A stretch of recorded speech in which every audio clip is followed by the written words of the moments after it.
उपस्थित असलेले शिक्षक वृंद आणि माझ्या विद्यार्थी मैत्रिणींनो, आज मला तुमचं प्रबोधन करण्यासाठी बोलवलेलं आहे.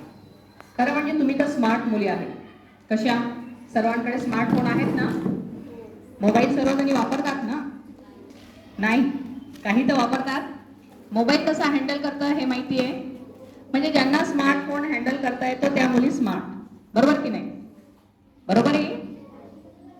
आजचा कार्यक्रम जो आहे, मुली समाजात सुरक्षित कशा राहतील किंवा तुम्ही स्वतःचं संरक्षण कसं करतील यावर आधारित आहे. आणि ह्या गोष्टी आपल्याला सांगणं खूप गरजेचं आहे. बऱ्याच वेळेस आपल्याला कळतं पण वळत नाही अशी परिस्थिती आहे. आपल्याला माहिती समाज आपल्यासाठी सुरक्षित नाही तरी सुद्धा आपण डेअरिंग करतोच. विषाची चव घेऊ नये असं म्हणतात, तसं काहीसं आजकाल मुलींचं झालेलं आहे की डेअरिंग पण करायची तर ती कुठं, ती सीमित. मुलींना, महिलांना पुन्हा टांगून ठेवण्याची मानसिकता निर्माण झालेली आहे समाजात. म्हणून ती एकटी बाहेर असली किंवा कुठं तिच्या कार्यासाठी असेल, शिक्षणासाठी असेल, कुठेही असलं तरी ती आज असुरक्षित झालेली आहे. मग ही असुरक्षितता असेल तर आपण स्वतःला कसं सांभाळायचं, स्वतःचं रक्षण कसं करायचं हे आपल्याला माहीत असणं खूप गरजेचं आहे. त्यासाठीच आजचा हा कार्यक्रम. हा कार्यक्रम सुरू करण्याच्या आधी मी माझी एक स्वलिखित कविता तुम्हाला इथं सांगते. स्वलिखित कविता अशी की पुरातन पासून आतापर्यंत समाज कसा झालेला आहे, समाजाला, स्त्रीला मी कोणत्या रूपात बघितलेले, ती कविता. तिची सुरुवात आपण सीते मातेपासून बघू शकतो. तुझं अपहरण होताना पाहिले, तुझं वस्त्रहरण होताना पाहिले, तुला सती जातानाही पाहिले, भर रस्त्यात तुला जळतानाही पाहिले, तुझ्या इज्जतीचे धिंडोरे काढतानाही पाहिले, या समाजाला स्त्री संपवतानाही पाहिले आणि स्त्री संपवता स्वतः हा समाज नष्ट होतानाही पाहिले, स्वतः हा समाज नष्ट होतानाही पाहिले. आजची परिस्थिती ही अशी आहे. म्हणजे बघायला गेलं तर पुरातन काळापासून ते आजच्या आधुनिक काळापर्यंत स्त्री ही असुरक्षितच राहिली आहे. तिच्यावरचे अत्याचार हे संपले नाही. तिच्यावर वेगवेगळ्या पद्धतीने अत्याचार करत आले. आधी अत्याचार हा शब्द एकच आहे, फक्त त्याच्या परिसीमा पार करून आता तिच्यावर अत्याचार होत आहेत. का? कशासाठी? ज्या स्त्रीच्या पोटी आपण जन्म घेतो तिचाच अपमान करायचा, तिलाच असुरक्षित करायचं, ही मानसिकता का निर्माण झाली? सर्वात महत्वाचं म्हणजे ही मानसिकता त्या मोबाईल मधून निर्माण झाली. त्या मोबाईल मध्ये आपण चित्र विचित्र व्हिडिओ बघतो, फोटोज बघतो, काही अशी चित्र बघतात आणि ह्या मुलांच्या आणि माणसांच्या भावना चळवल्या जातात आणि त्या आपल्या मुलींना असुरक्षित करतात. सर्वात मोठा त्याचं नुकसान ते आहे. मोबाईल हा आपल्या ज्ञानासाठी, आपल्याला एकमेकांचा लवकर संपर्क व्हावा त्यासाठी त्याची उत्पत्ती झाली, परंतु माणसाची बुद्धी विकृतीकडे गेली आणि विकृतीच्या मार्गावर यांनी स्त्रियांना असुरक्षित केलं. म्हणूनच अटल बिहारी वाजपेयींनी एक सुंदर कविता खूप वर्षापूर्वी लिहून ठेवली होती, जी आजही लागू होते. कविता अशी आहे, उठो द्रौपदी वस्त्र संभालो अब गोविंद ना आएंगे, उठो द्रौपदी वस्त्र संभालो अब गोविंद ना आएंगे, कैसी आस लगा रही हो बीके हुए अखबारों से, कैसी रक्षा मांग रही हो दुशासन दरवाजों से, खुद ही जो लज्जाहीन पड़े हैं वो क्या लाज बचाएंगे, उठो द्रौपदी वस्त्र संभालो अब गोविंद ना आएंगे. कल तक अंधा राजा आज गूंगा बहरा भी है, वोट सिल दिए जनता के कानों पर पहरा भी है, तुम्ही कहो अश्रु तुम्हारे किसको क्या समझाएंगे, उठो द्रौपदी वस्त्र संभालो अब गोविंद ना आएंगे. छोड़ो मेहंदी भुजा संभालो खुद ही अपना चीर बचा लो, छोड़ो मेहंदी भुजा संभालो खुद ही अपना चीर बचा लो, धूत बिठाए बैठे शकुनी मस्तक सब बिक जाएंगे, उठो द्रौपदी वस्त्र संभालो अब गोविंद ना आएंगे, उठो द्रौपदी वस्त्र संभालो अब गोविंद ना आएंगे. यावरून हेच सांगायचंय की तुमचा सांभाळ, तुमचं वस्त्रहरण, चीरहरण होताना आता श्रीकृष्ण नाही येणार, तुम्हाला वाचवायला नाही येणार, तो तुम्हाला स्वतः वाचवायचा आहे. म्हणूनच सरांनी मगाशी सांगितले की स्वसंरक्षणाचे धडे हे प्रत्येकीने घ्यायला हवे. 20-25 मुली का, तुम्ही जेवढ्याही मुली आहात 100-200 त्या सर्वांनी तिथं जायला हवं. प्रत्येकीने आपलं स्वसंरक्षणाचे धडे घ्यायलाच हवे, कारण की कुठं तुम्ही प्रत्येक ठिकाणी आपण कुणाला सोबत घेऊन जाऊ शकत नाही. प्रत्येक ठिकाणी आपले आई वडील सोबत नसतात, प्रत्येक ठिकाणी आपल्याला पोलीस येऊन भेटणार नाही. अशा वेळेस आपल्यालाच आपलं रक्षण करायचंय. मग हे रक्षण कसं करायचं? हे रक्षण आता चिखल जर रस्त्यात असेल तर तुम्ही काय करतात? रस्त्यात खूप चिखल असेल, तुम्ही त्या चिखलातून जाता का चिखल्याच्या बाजूने जाल? का चिखलाच्या बाजूने का जातो आपण? का जातो चिखलाच्या बाजूने? चिखल आपल्या अंगावर उडू नये म्हणून. मग आज हा समाज चिखल झालेला आहे. काय झालाय? चिखल. आपण कुठूनही जाल तर तो चिखल आपली इच्छा नसताना, आपला त्यात संबंध नसताना सुद्धा आपल्या अंगावर उठतोय. त्यामुळे ह्या चिखलाच्या बाजूने जाण्याचा मार्ग आपल्याला शोधायचा आहे. तो मार्ग म्हणजे स्वतःला सुरक्षित करायचं, स्वतःला स्वसंरक्षणाचे धडे घ्यायचे आणि जिथंही कुठे तुम्ही एकट्या असाल, जिथंही कुठं चुकीची गोष्ट असेल तिथल्यापासून स्वतःला वाचवणं म्हणजे ह्या चिखलापासून वाचवण्यासारखं आहे. तुमचं जे वय आहे हे वाढतं वय आहे. नैसर्गिकरित्या ह्या वयामध्ये अट्रॅक्शन खूप असतं, आकर्षण खूप असतं, स्वाभाविक आहे. ही नैसर्गिक क्रिया, हे चुकीचं काही नाही. अपोजिट सेक्स म्हणजे मुलींना मुलांचं आकर्षण असणं, मुलांना मुलींचं आकर्षण असणं ही नैसर्गिक क्रिया आहे. कारण की उत्पत्ती हा निसर्गाचा नियम असतो आणि ही उत्पत्ती चाली राहू म्हणून ही क्रिया आहे. परंतु आपण तिला विकृती करून टाकलेली आहे. कमी वयात मुली पळून जातात, आई वडिलांना जन्मदात्यांना सोडून पळून जातात. एका दिवसात किंवा काही दिवसात त्यांना आपले आई वडील दुश्मन वाटायला लागतात, सगळ्यात मोठं त्यांना त्यांचं प्रेम वाटायला लागतं. मग त्या प्रियकरासोबत त्या बघत नाही तो कोण आहे, कसा आहे, तो सबळ आहे, शिकलेला आहे, आपल्याला सुरक्षित ठेवू शकेल, खरंच आपल्यावर प्रेम करतो, तो आपल्याला पळून जायला सांगणार नाही, ह्या गोष्टी सुद्धा आपल्या डोक्यात येत नाही. कारण की प्रेम हे काय असतं? आंधळ असतं. मग त्यालाच प्रेम आंधळ म्हणतात की कारण की आपण आजूबाजूचे परिवेश बघत नाही, वास्तवता बघत नाही, भविष्य बघत नाही आणि आंधळ्यासारखं आपण त्याच्याबरोबर पळून जातं. ते क्षणिक असतं. सैराट पिक्चर किती जणांनी बघितलाय? जवळजवळ सर्वांनीच बघितला असेल. आवडला ना? बरं, त्यातलं काय आवडलं नाही आपल्याला सैराट पिक्चर मधलं? काय आवडलेलं नाही? त्याचा अंत आवडला नाही की ते पळून गेलेले आवडलं नाही? पळून गेलेले आवडले नाही. Very good. का पळून कशाला जायचं? जर तुमचं प्रेम आहे, तुम्ही स्वतःच्या पायावर उभे राहिले तर तुम्ही बरोबर ते करू शकतात ना. आणि आई वडिलांची परवानगी ही आवश्यक असते, कारण जन्माला आपल्याला त्यांनीच घातलंय, त्यांच्यामुळेच आपण हे जग बघितलेलं आहे. ज्या आई वडिलांमुळे जग बघितलेलं आहे त्यांचं प्रेम सोडून 2 दिवसाच्या प्रेमासोबत पळून जाणं योग्य आहे का? सुरक्षित आहे का? कारण की कुठल्याही क्षणी तुम्ही कितीही संकटात असाल, काहीही त्रास असेल तर तुम्हाला वाचवायला कोण येतं? आई वडील येतात. तुमचा प्रियकर किंवा कोणता बॉयफ्रेंड तो येत नाही, तो तर आधी पळ काढतो. ही वस्तुस्थिती आहे. कारण की हे प्रेम म्हणजे फक्त शारीरिक आकर्षण असतं. हे प्रेम म्हणजे फक्त शारीरिक आकर्षण आणि तेही क्षणिक असतं. अगदी आपलं तारुण्य म्हणजे कसं आहे? तारेवरची कसरत. डोंबाऱ्याचा खेळ बघितलाय तुम्ही? डोंबाऱ्याचा खेळ माहिती ना? त्या तारेवर दोरीवरती मुलगी चालते आणि खाली तिचे आई वडील ढोल वाजवत असतात. बघितलेला आहे? त्या दोरीवरती काठीचा सहारा घेऊन चालत असते खाली पडू नये म्हणून, आणि खाली तिचे आई वडील ढोल वाजवत असतात. हे बघितलंय? का वाजवत असतात ढोल? कधी विचार केलाय त्या गोष्टीचा? नाही विचार केला ना. ते ढोल याच्यासाठी वाजवत असतात की आपल्या मुलीचं लक्ष विचलित होऊ नये, ती आपल्या ध्येयापासून परावृत्त होऊ नये. जर तिचं लक्ष विचलित झालं, जर ती ध्येयापासून परावृत्त झालं तर ती खाली पडेल, तिला इजा होईल. त्यासाठी हे ढोल. आणि घराघरात हे ढोल म्हणजे आपल्या आईवडिलांचे काय असतात? बोलणे, उपदेश. हे पण तेच ढोल असतात जे घराघरात आपले आई वडील वाजवत असतात. आपल्यासाठी कशासाठी वाजवत असतात? त्यासाठीच की हे तारुण्य, माझी मुलगी तारेवरची कसरत करते आणि ह्या तारेवरची कसरत करताना तिचा तोल जाऊ नये, ती पडू नये, ध्येयापासून सुटू नये, म्हणून ते त्यांचे उद्देशाचे ढोल वाजवत असतात. आलं लक्षात? ते डोंगाराचं खेळ म्हणजेच आपलं जीवन असतं. त्या दोरीवर चालणं म्हणजे आपण असतो आणि ते ढोल वाजणारे आई वडील म्हणजे आपले पालक असतात. ते आपल्या भल्यासाठी करत असतात. त्यामुळे त्यांनी सांगितलेले उपदेश आपल्याला जड जायला नको, त्यांचा तिरस्कार करायला नको. बरेच पाल्य असते, आई वडील उपदेश करतात तर त्यांना नकोसे वाटतात आई वडील. बरोबर आहे की नाही? त्यांचं बोलणंही नकोसं वाटतं.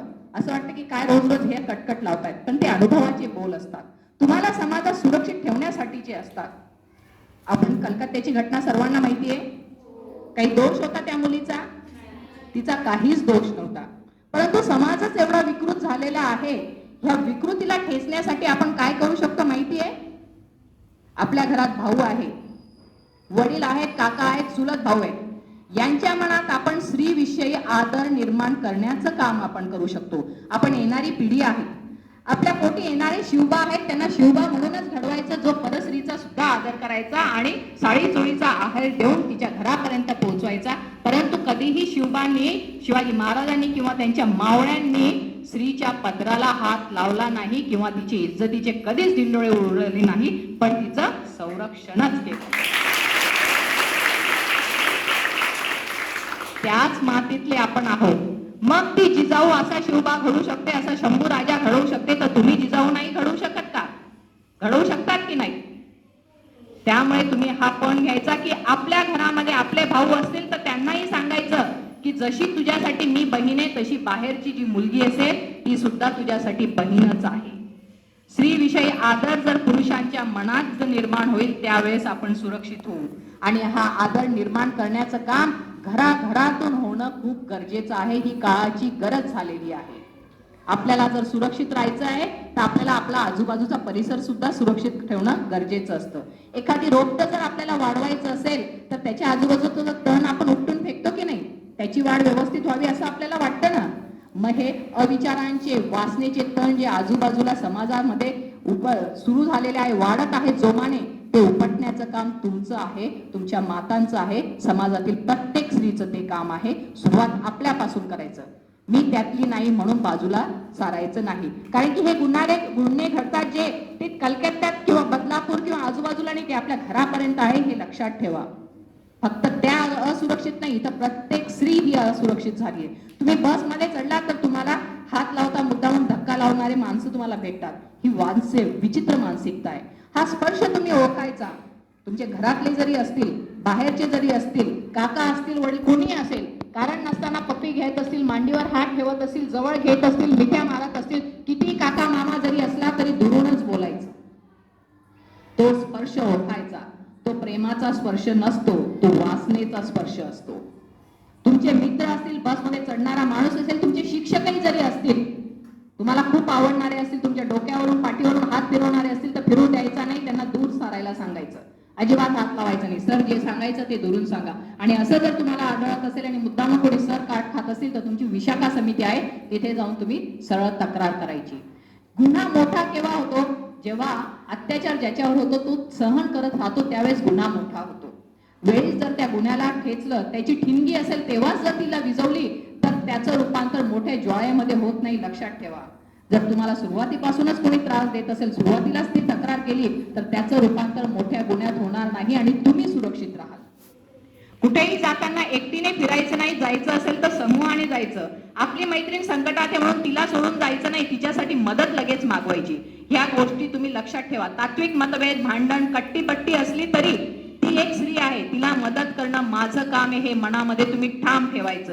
तुमच्या ओळखीची असो अनोळखी असो, अत्याचार होताना जर दिसला तर लगेच तिच्यासाठी मदत बोलवायची, हे लक्षात ठेवा. कारण की आता परिस्थिती अशी आली की स्त्रीने स्वतः स्त्रीला संरक्षण देणं गरजेचं झालं आहे. कारण की पुरुष कोणत्या रूपात आहे आपल्याला माहित नाही.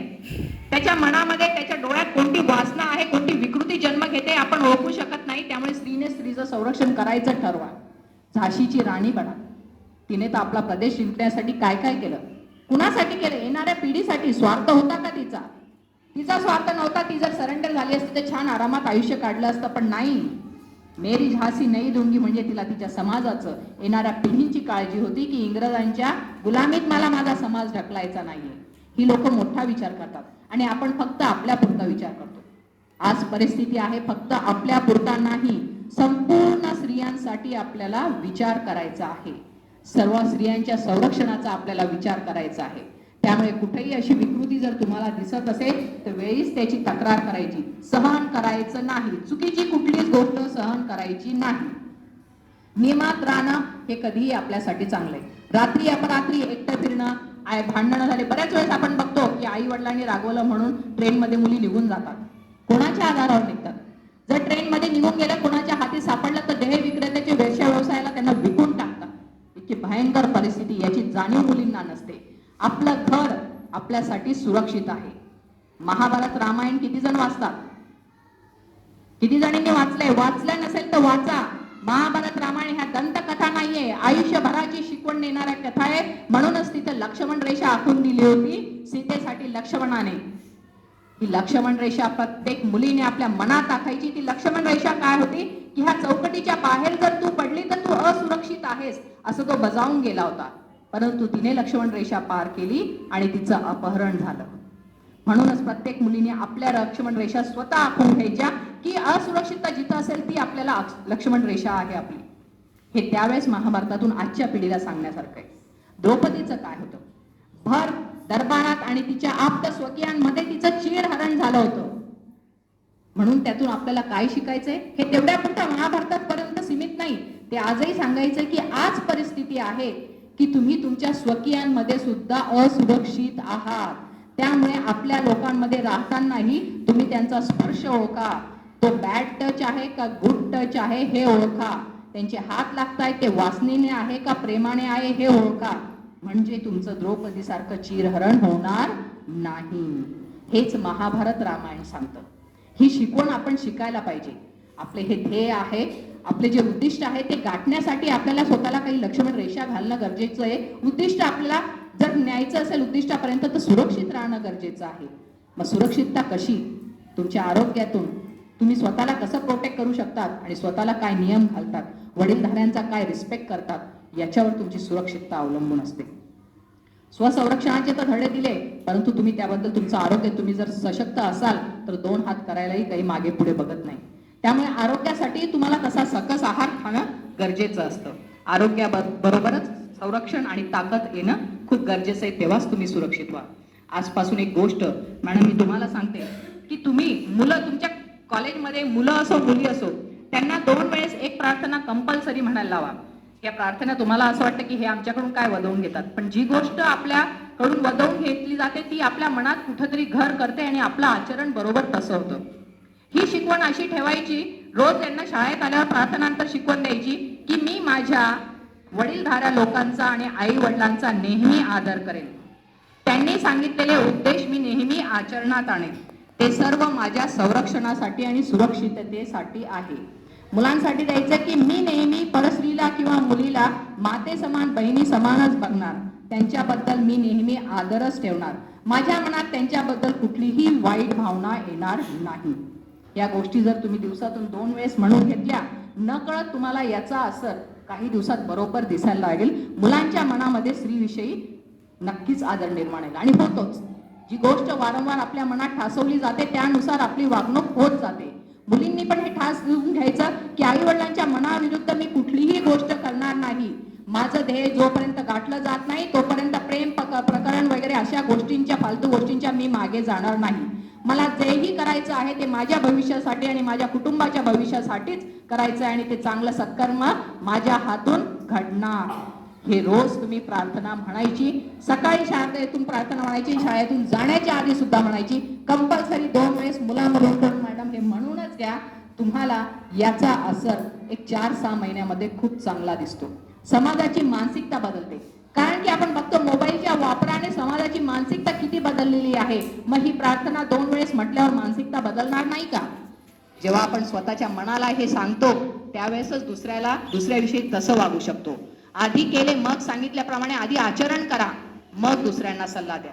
मग आचरण करताना स्वतःला काही नियम घाला. स्वतः कसे सुरक्षित होतील, आपला कुटुंब कसं सुरक्षित राहील, आपला समाज कसा सुरक्षित राहील याचा विचार करा आणि मगच कुठलंही धाडस करा. धाडस करताना पण तिथं मी सुरक्षित आहे का, एकटा निर्णय घेऊन कुठेही पळायचं आणि कुठेही जायचं, आंधळं प्रेम करू नका. करणार नाही ना? आई वडिलांचं ऐकाल ना? जोरात आवाज येऊ द्या ना. Very good. आई वडिलांचं आणि गुरुजनांचं ऐकलं तर ना, जेवढे मोठे मोठे सायंटिस्ट झालेले आहेत, मोठे मोठे व्यक्ती झाले, तुम्हाला आता माहिती मा जिजाऊ आहे, शिवबा आहे, शंभूराजे आहेत, यांनी तर आचरणच केलं. हे आपले ग्रंथ वाचून मोठे झाले, त्याच्या आचरणानुसार ते आदर्श राजे झाले आणि त्या राजांचं उदाहरण आपण आजही देतो. त्याच मातीतले आपण असल्यावर आपल्यातून जिजाऊ घडतील की नाही? जोरात. जिजाऊ कशा होत्या? रणरागिणी आणि इथे यांचा आवाज निघत नाही. तुमच्यातूनच सावित्रीबाई फुले घडतील की नाही? Very good. मी तर अपेक्षा करते काही वर्षांनी मी ऐकायला पाहिजे की ह्या शाळेतल्या मुली एवढ्या उच्च पदावर पोहोचल्या आणि त्या नक्कीच पोहोचतील. जे सांगितले आहे त्याचं आचरण केलं तर नक्कीच तुमचं भविष्य उज्ज्वल आहे. जाताना एवढंच सांगेल, स्वतःला सुरक्षित ठेवा, आपल्या समाजाला, आपल्या कुटुंबाला सुरक्षित ठेवा. आता ही जबाबदारी तुमच्यावर आलेली आहे आणि ही जबाबदारी पेलण्यासाठी शारीरिकदृष्ट्या आणि मानसिकदृष्ट्या सक्षम राहा. धन्यवाद.